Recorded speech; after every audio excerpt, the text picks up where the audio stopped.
think a lot of people understand that core values are important, but if you ask them to define them, they might be a little bit stumped. They might say it's their beliefs or it's their mission. A lot of different things come out. And we heard the same things around purpose when we were writing The One Thing. So let's get a little bit clearer about what core values are and why they're important. When you think about core values, they're the things that we hold most dear. They're the things that when we violate them, we feel pangs of regret. And whether we're conscious of them or not, they're pulling us forward. They're the things that egg us on. And they're the things that when we live them, make us feel the most fulfilled about those days and those accomplishments. So a lot of times they're under the surface. And the whole point of the core values deck is to kind of bring them up into the light so that we can be more cognizant of them and make better choices with them. And when you're aware of them, we'll talk about why they can actually act as a compass for you. So there's a story that we told in the One Thing, and it's from a book called The Happiness Hypothesis by psychologist Jonathan Haidt. And he talks about the rider and the elephant.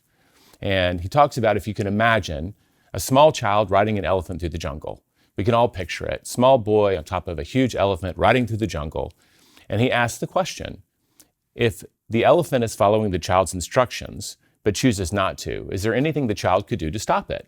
I mean, here's a 60-pound kid on top of a 2-ton elephant. If the elephant wants to go another direction, is there anything that child can do? The laws of physics say no. And the point of the whole exercise was that the rider is our intellect and the elephant is our heart. And his point was the elephant's always in charge.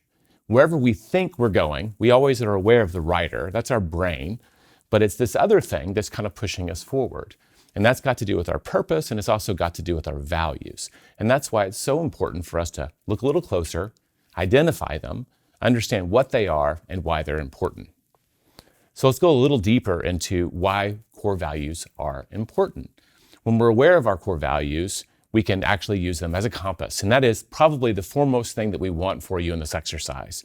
Because I'm aware of what matters to me, I can make better choices. Not only do I know what to say yes to, probably more importantly, I know what to say no to. So it becomes a compass for us to make great decisions, not just any decision, but the big decisions. Should I take this job? Should I get into a relationship with this person? Should I join this community or group?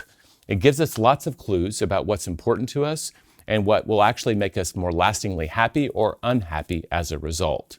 And that's why values is so important. So many people, when they read The One Thing, they're like, I know that I need my purpose.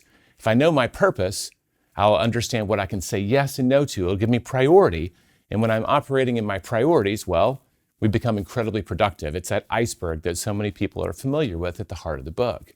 It's what drives a lot of people to ask the question, why am I here? What is my big one thing? What is my purpose? And that's tough. And I get it. A lot of us are on a journey to figure that out. But values can be that key to unlocking it. Because we feel regret when we violate them, because we feel fulfillment when we live them, they often are there close enough to the surface that either we can suss them out with an exercise or with the help of friends and family, or just a good analysis of how we've been going along and how we feel about it. So let's do this again. Core values are those things that we hold most dear. And at the end of the day, they can act like a compass. That's why they're so important. They're a clue to why we should be doing something or why we should not be doing it.